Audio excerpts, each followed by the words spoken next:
আসসালামু আলাইকুম সুপ্রিয় বন্ধুরা, আমি লার্নিং দাইকারের পক্ষ থেকে আজকে দেখাবো লিফটের এই বাটনগুলোর কাজ, কোনটার কী কাজ। এখানে দেখতে পাচ্ছেন বিভিন্ন বাটন রয়েছে 1 2 3 জি, এই যে 2। আমি এখন 2 তলা যাবো, এই জন্য 2 তে দেবো। এই বাটনটাতে ক্লিক দিলে এটাতে হচ্ছে এই বাম দিকের বাটনে যদি আমরা পুশ করি তাহলে এটা খুলে যাবে, আবার ডান দিকে করলে ওকে, তার মানে আমরা এখন যাওয়ার জন্য রেডি। আবার বামে যদি ক্লিক দেই তাহলে এটা আবার দরজাটাকে ওপেন করবে।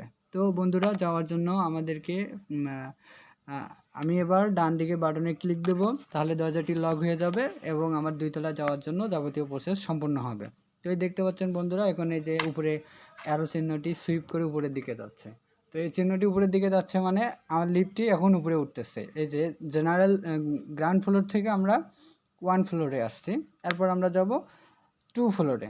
তো দেখতে পাচ্ছেন বন্ধুরা, এখানে ডিসপ্লেতে শো করতেছে এই যে 2 ফ্লোরে আমি পৌঁছেছি। তো এরপরে এই যে দরজাটি অটোমেটিক খুলে যাবে। এই ছিল আমাদের আজকের ভিডিও। দেখা হবে আগামীতে নতুন কোনো বিষয় নিয়ে। ততক্ষণ পর্যন্ত ভালো থাকেন। আসসালামু আলাইকুম।